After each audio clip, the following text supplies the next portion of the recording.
Здравствуйте, уважаемые коллеги! Сегодня у нас в гостях министр юстиции Андрей Львович Парцец. Здравствуйте. Коллеги, если позволите, первый вопрос задам я, затем у вас будет возможность задавать свои вопросы. Сегодня мы поговорим о деятельности Министерства юстиции, о проблемах, о предполагаемых новшествах. Насколько мне известно, Министерством юстиции разработана электронно-цифровая система единого государственного реестра индивидуальных предпринимателей и юридических лиц. Какие перспективы у этой системы и вообще внедрена ли эта система уже? Во-первых, я хотел бы поблагодарить руководство ГТРК за предоставленную возможность. Хотел бы поблагодарить журналистов за то, что проявили интерес и пришли сегодня на эту пресс-конференцию. Да, действительно, Министерством юстиции Республики Абхазия, командой Минюста был начат и реализовывается процесс по внедрению электронно-цифровой платформы единого госреестра индивидуальных предпринимателей и единого государственного реестра юридических лиц. Значит, подготовка этого процесса сопровождалась очень серьезными стратегическими измышлениями в связи с тем, что прежде чем вносить проекты электронно-цифрового характера, необходимо было понять, какой объем работы необходимо проделать, и определить некие итоговые цели, на пути к которым мы будем реализовывать эти задачи.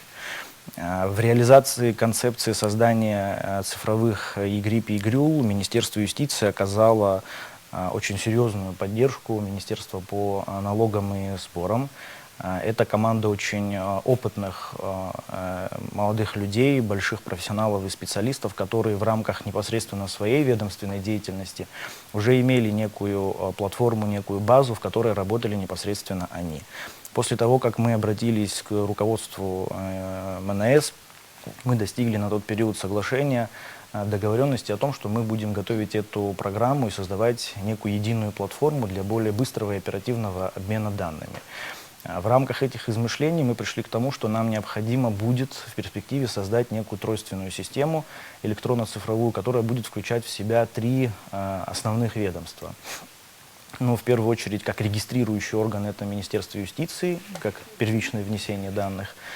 Министерство по налогам и сборам, которое автоматически сразу видит, что тот или иной индивидуальный предприниматель или юридическое лицо зарегистрировано и уже ожидает это лицо для постановки на налоговый учет. И промежуточно это органы госстатистики, которые должны присвоить соответствующие коды классификаторов деятельности. И в рамках вот этой вот единой системы, на наш взгляд, по итогу ее полномасштабного, полноценного внедрения, для непосредственно гражданина, который открывает индивидуальное предприятие, либо юридическое лицо, там совокупность граждан, открывающих юридическое лицо, будет намного комфортнее работать в рамках вот единой платформы. Для нас, как для органов государственной власти, удобство будет заключаться в том, что мы автоматически имеем некие, в том числе, статистические данные для себя. То есть мы понимаем, что то или иное лицо зарегистрировалось в Министерстве юстиции, но по каким-то причинам не встало на, скажем, налоговый учет. И здесь мы, разумеется, задаемся вопросом, почему это происходит. Одна из причин, почему это происходит, это попытка уйти от налоговых обременений в связи с тем, что то или иное лицо осуществляет свою предпринимательскую деятельность, ну, условно скажем, за наличный расчет. Поэтому налоговая не осуществляет банковские операции, переводы, поступления денежных средств. Поэтому налоговая, как минимум, не видит вот эту текучку денежных средств, и, соответственно, наше государство недополучает определенную бюджетную часть, что негативно влияет на бюджетных показателях. Поэтому внедрение вот этой системы, я еще раз хочу поблагодарить и руководство, и коллектив Министерства по налогам и сборам. Это наша общая работа, которую мы должны будем в перспективе, конечно, еще закончить и более полномасштабно внедрить. Виталий Шария, «Эхо Абхазии» и «Эхо Кавказа». Андрей Львович, вот внимание общественности Абхазии где-то менее месяца назад было привлечено к отставке председателя Верховного суда Марины Делба. Вы были председателем квалификационной комиссии, там трижды откладывалось рассмотрение вопроса, и она ушла по собственному желанию. Скажите, пожалуйста, вы пожелали успешной работы. Первый вопрос, она где-то приступила к работе новой. И второй вопрос, это исполняющим обязанности председателя Верховного суда была назначена Ада Касландия, какие вообще, по вашим сведениям, есть ли уже предложения по этой кандидатуре и когда будет утверждаться председатель Верховного суда? Если я правильно запомнил ваш вопрос, он связан был с тем, что где сейчас работает экс-председатель Верховного суда. Я, к сожалению, не могу ответить на этот вопрос. Я не знаю, где она сейчас работает, чем занимается. Да, действительно, мы искренне пожелали экс-председателю Верховного суда успехов в своей дальнейшей деятельности, потому что это человек с очень большим опытом и стажем.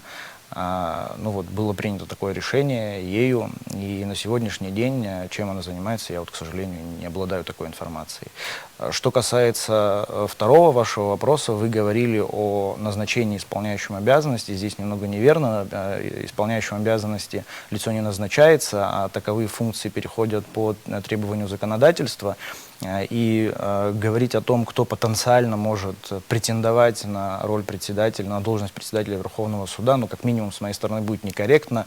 Это, ну, в первую очередь, прерогатива президента, который будет представлять ту или иную кандидатуру из числа судей, представлять в парламент, и дальше парламент, Народное собрание Республики Абхазия будет принимать итоговое решение о назначении. Поэтому я считаю, что с моей стороны будет некорректно давать какие-то вот оценочные прогнозные суждения. Я все-таки продолжу тему вашей деятельности. Да? Скажите, пожалуйста, налажена ли единая цифровая платформа записи актов гражданского состояния? Единая цифровая платформа записи актов гражданского состояния и нотариальных действий, как вот единая база в перспективе, это была наша цель, которую мы поставили перед собой год назад, но цель наша заключалась в том, чтобы создать непосредственно программное обеспечение, программную платформу, в которой в перспективе потом можно будет работать. Смысл той задачи, которую мы перед собой поставили год назад, заключается в том, что мы понимаем острую необходимость в рамках 21 века сегодняшнего времени иметь централизованную базу данных актовых записей на протяжении, да, там, последних 100 лет, условно говоря. Но прежде чем приступить к этой работе, мы проделали иную работу. Она была связана с тем, что мы на протяжении месяца проводили такую тотальную опись того объема работы, который нам предстоит впереди в плане оцифровки записи актов гражданского состояния. То есть здесь два направления. Направление номер один: в течение года нами была уже разработана эта платформа. Могу довести до сведения широкой общественности, что эта платформа уже в тестовом режиме в плане пилотного проекта апробируется в 3 ЗАГСах Республики Абхазия. Программа показала себя стабильной, она показала себя функционально надежной, показала себя безопасной по своим показателям. В плане интерфейса она оказалась удобной для наших сотрудников. Поэтому в перспективе мы готовим нормативные предложения для полномасштабного внедрения этой программы на территории всей Республики Абхазия. Но с чем мы столкнулись? Мы столкнулись с тем, что помимо внедрения непосредственно платформы записи актов гражданского состояния, которая будет, грубо говоря, оцифровывать данные, поступающие сегодня, не менее важной задачей будет оцифровать запись актов гражданского состояния за предыдущий период. Конкретно мы провели мониторинг и выяснили, что за последние 100 лет, если быть точными, за последние 86 лет того, что мы видим, по всей стране порядка 850 тысяч актовых записей. То есть это те актовые записи, которые нам необходимо будет, ну, что называется, в ручном режиме оцифровывать, вносить эти базы, эту информацию в базу данных. Причем мы авторитетно заявляем, что мы не будем это делать, цифровка в виде там PDF-документа, то есть просто фотографировать. Ну, на мой взгляд, в этом нет необходимости. Весь смысл заключается в том, чтобы эти данные были внесены таким образом, чтобы были так называемые поисковые возможности, чтобы мы могли централизованно гражданин, который обратился, ну, предположим, в центральный аппарат Министерства юстиции, где, в здании которого расположен архив ЗАГС, чтобы мы централизованно для гражданина могли найти ту или иную актовую запись, которая была сделана, ну, там, скажем, 10, 20, 30 лет назад. Смысл всей этой работы заключается в том, что мы при наших неких прогнозных предписаниях не предполагали, что это будет столь существенный объем. Поэтому на данном этапе мы находимся на стадии выработки некой стратегии, как мы будем реализовывать этот глобальный проект.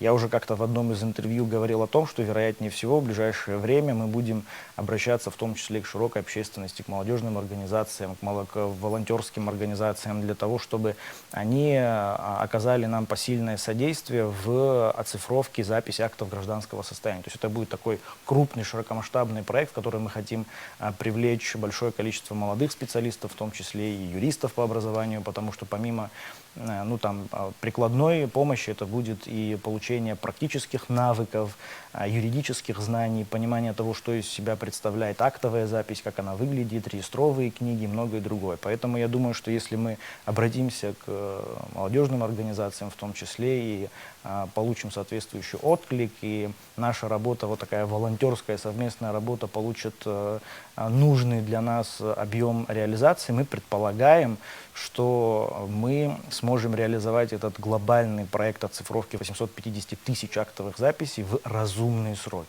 Какими будут эти сроки, я, к сожалению, пока сказать не могу, потому что все зависит от технических возможностей, количества людей, рабочих мест и так далее. Мы, наверное, приступим к этой работе, попробуем взять какой-то отдельно взятый район, и дальше уже, исходя из динамики прогресса, мы будем строить прогнозы полной реализации этого проекта. Существуют ли перспективы создания единого центра получения государственных услуг? Вопрос очень хороший, интересный. Если отвечать на него совсем прямо, то да, я категорически убежден в том, что такая перспектива существует.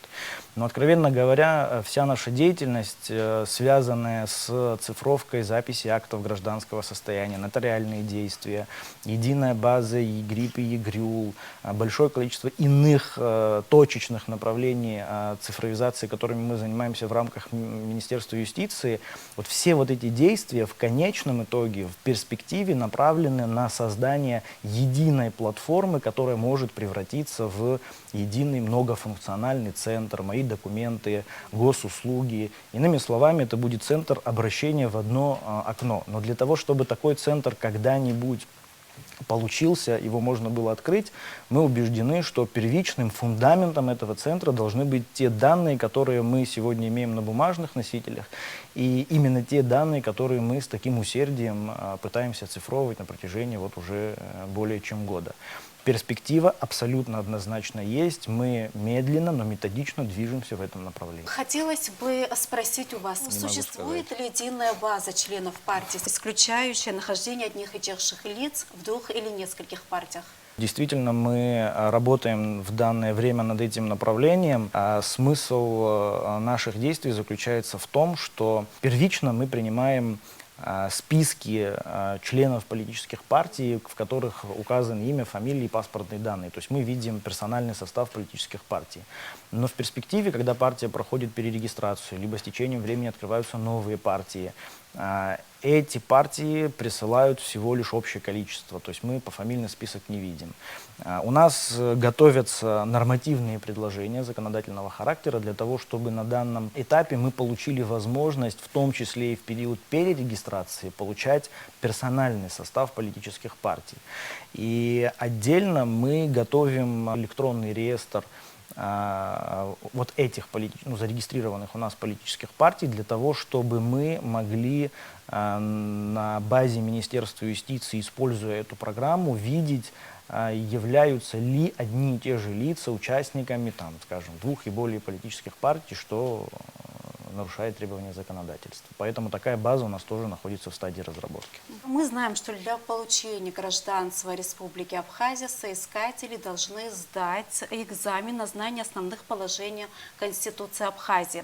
Существуют ли какие-либо методические рекомендации со стороны? Да, действительно, закон наделяет Министерство юстиции полномочиями приема экзамена для претендентов на гражданство Республики Абхазия, экзамена на знание основных положений Конституции Республики Абхазия.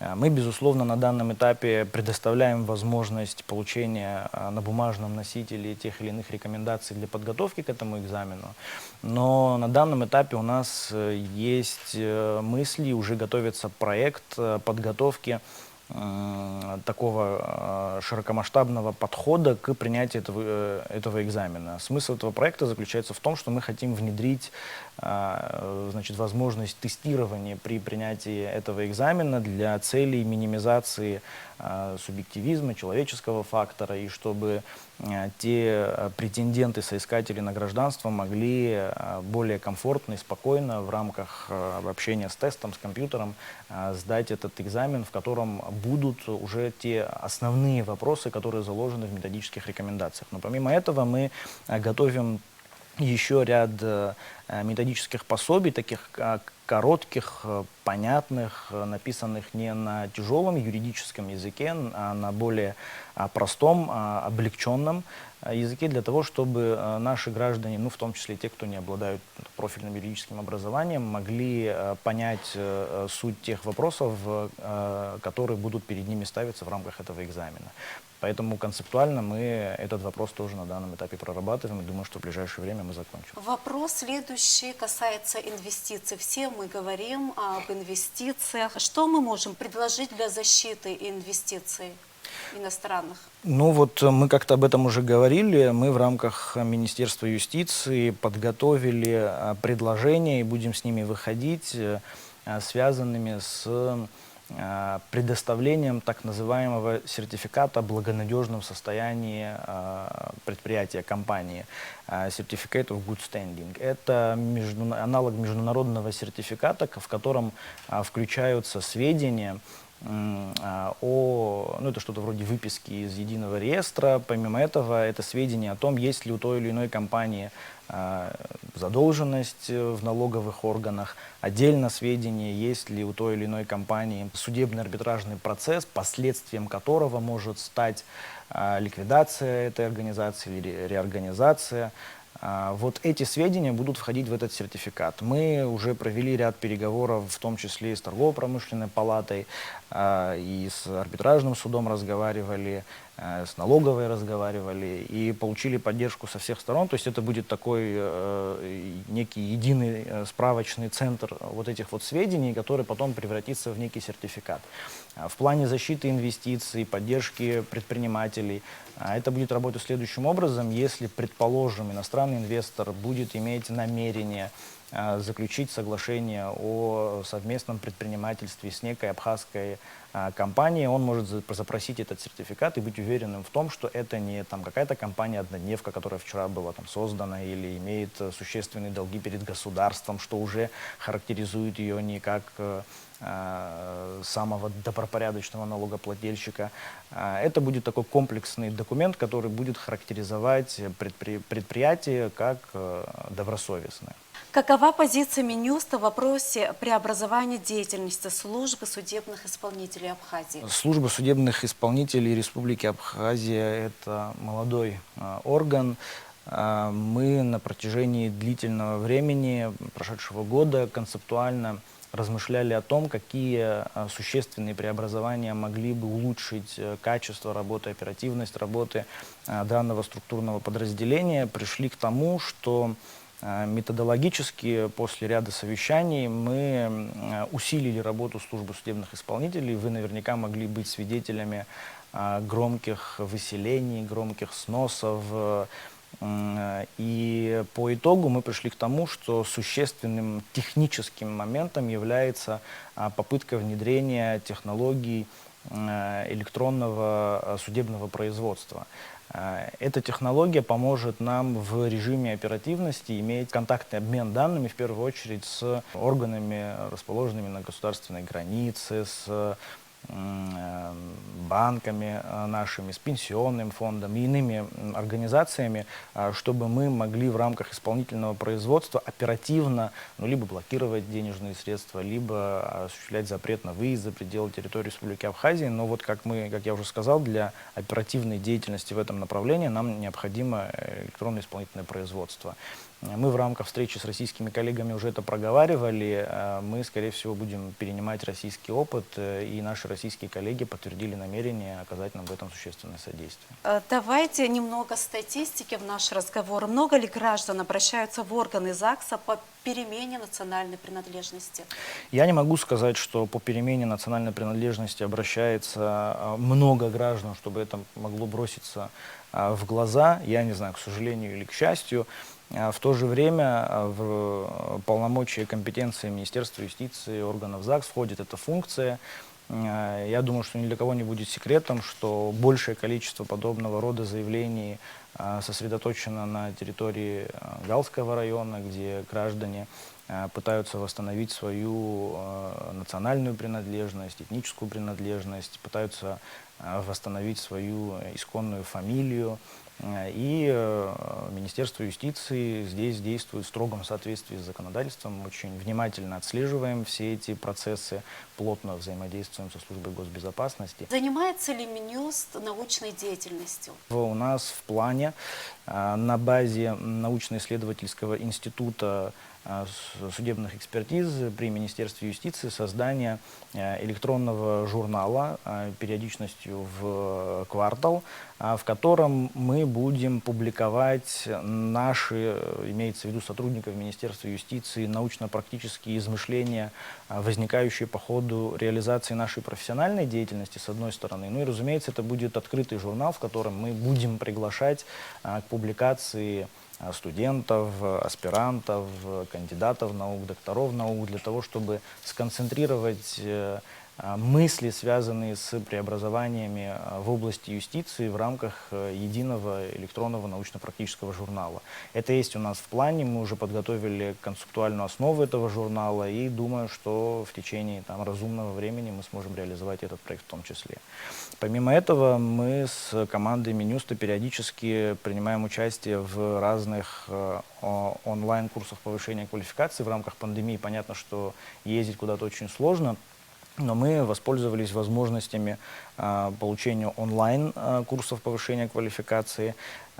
Помимо этого мы готовим ряд проектов, я их тоже отношу к категории научных. Это научные измышления по преобразованию внутриведомственного администрирования, которые мы обсуждаем в рамках внутри Министерства юстиции. То есть это некое научное измышление, которое мы потом садимся и в рамках совещания обсуждаем и пытаемся научное измышление превратить в практическую плоскость. Каковы перспективы сотрудничества Минюста Абхазии с ведомствами дружественных стран? Не так давно мы совершили рабочую поездку в Российскую Федерацию, где прошла, как вам известно, встреча с моим коллегой, министром юстиции Российской Федерации, господином Чуйченко, в ходе которой мы достигли определенных договоренностей, связанных с тем, что мы в ближайшее время будем подписывать план-график мероприятий сотрудничества между Министерством юстиции Республики Абхазия и Российской Федерации.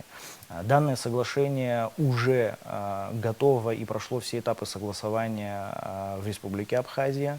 В рабочем режиме было направлено в Российскую Федерацию. На данном этапе мы ожидаем итоговых согласований в России и готовы выходить на переговоры о подписании этого план-графика. Еще раз подчеркиваю, это именно план-график мероприятий и сотрудничества, который включает в себя сотрудничество в очень широком спектре вопросов.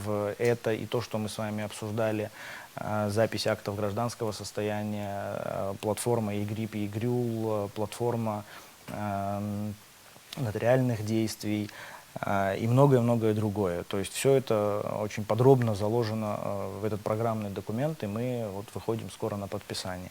Это первое направление. И второе направление связано с тем, что тоже не так давно у меня состоялся телефонный разговор с министром юстиции Южной Осетии, моей коллегой госпожой Лалиевой, в ходе которого мы также достигли договоренности о необходимости подписания аналогичного соглашения, в связи с чем с нашей стороны уже был подготовлен проект этого соглашения. Точно так же прошел все этапы согласования, был направлен осетинской стороне для итогового согласования в рамках Южной Осетии. И мы тоже готовы к подписанию. Сейчас и первый документ, и второй документ – это вопрос только нашей встречи и итогового подписания этих документов. Андрей Львович, поговорим о кадровой политике.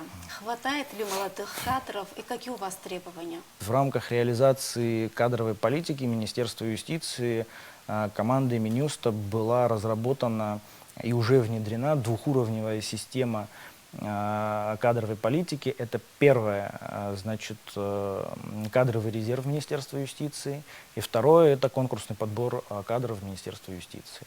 Первая система была разработана на принципах возможности дистанционной подачи на сайте Министерства юстиции анкеты претендента, чтобы попасть в кадровый резерв. Претендент направляет нам анкету, далее мы в течение короткого времени, как правило, там 2-3 дня, приглашаем данного претендента в Министерство юстиции, проводим с ним собеседование, в ходе которого обсуждается широкий круг вопросов. Мы смотрим на опыт человека, на научную подготовку, человеческие качества и включаем, либо отказываем во включении в кадровый резерв Министерства юстиции. Далее, второй этап: при появлении вакансий в Министерстве юстиции мы обращаемся именно к этому кадровому резерву. То есть подбор кадров происходит не извне уже у нас, а исключительно из кадрового резерва Министерства юстиции. Мы отбираем претендентов, исходя из тех данных, которые они включили в анкету, то есть их пожелания работать, ну, предположим, в том или ином отделе, их образования, их опыта. Мы приглашаем в Министерство юстиции, и проводится конкурсный подбор кадров, в ходе которого там 2, 3 или более претендентов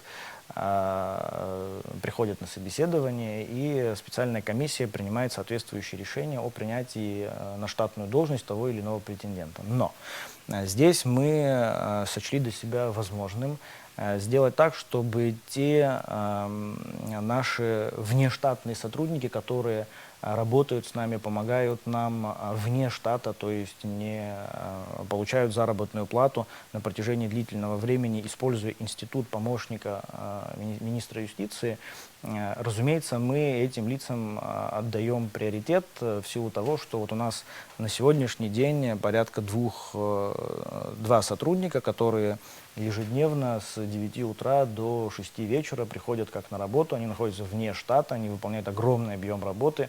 Разумеется, они уже обладают существенным опытом работы в Министерстве юстиции, и, конечно же, мы считаем справедливым отдать приоритет именно этим сотрудникам при принятии на работу. Пользуясь возможностью, я бы хотел рассказать о том, что на сегодняшний момент, на протяжении уже порядка месяца, в команде Министерства юстиции было принято окончательное решение о том, что мы приступили к подготовке программно-целевого документа. Это стратегия развития Министерства юстиции до 2024 года, Минюст 2024. Это решение было связано с тем, что мы реализовываем ряд задач на пути к целям, реализовывали на протяжении года, исходя из так называемых технических необходимостей. То есть мы, осуществляя прямые функции Минюста, понимали, что вот здесь нам необходимо сделать вот это, а вот здесь нам необходимо сделать вот это. В конечном итоге мы в течение года провели существенный мониторинг тех направлений, которые нуждаются в системном преобразовании. И в рамках этого комплексного подхода мы пришли к тому, что у нас готов план подготовки концепции развития Министерства юстиции, еще раз повторяюсь, до 2024 года. Это будет широкомасштабный программно-целевой документ. Когда мы выйдем с презентации этого документа, мы, конечно, скажем о том, что понятно, что, наверное, не все, что в этом документе мы заложим изначально, удастся нам достичь, но мы считаем, что этот концепт должен быть неким идеальным нашим, во всяком случае, видением и дорожной картой развития Министерства юстиции. И мы амбициозно хотим попытаться реализовать, ну, скажем, большую часть того, что там заложено. Что нам удастся, что нет, покажет время. Но мы вышли на путь подготовки этого документа, и я хочу заявить о том, что по нашему плану до конца февраля 2022 года мы уже представим окончательный вариант этой стратегии развития Министерства юстиции. Разумеется, эта концепция, стратегия должна пройти этапы одобрения со стороны нашего высокого руководства.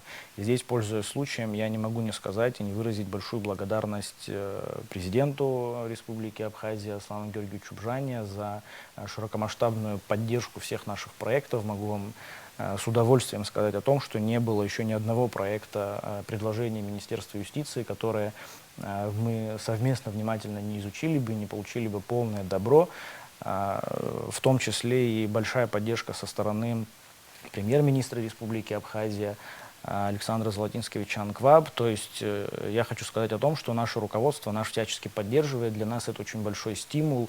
Мы хотим работать, готовы работать еще больше.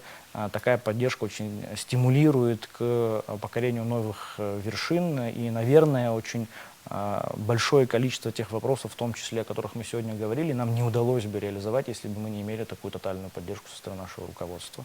За что хочу сказать большое спасибо. Ну и не могу не поблагодарить свой коллектив Министерства юстиции. Это такой синтез молодых людей и людей опытных в возрасте, очень гармонично поддерживающих друг друга, то есть опыт подсказывает молодости и энергии, и в плане синтеза мы минимизируем те ошибки, которые потенциально мы можем совершить. На этом работа пресс-центра завершается. Сегодня у нас был в гостях министр юстиции Андрей Львович Барцец. Спасибо, что нашли время, ответили на наши вопросы. Спасибо. Уважаемые коллеги, спасибо.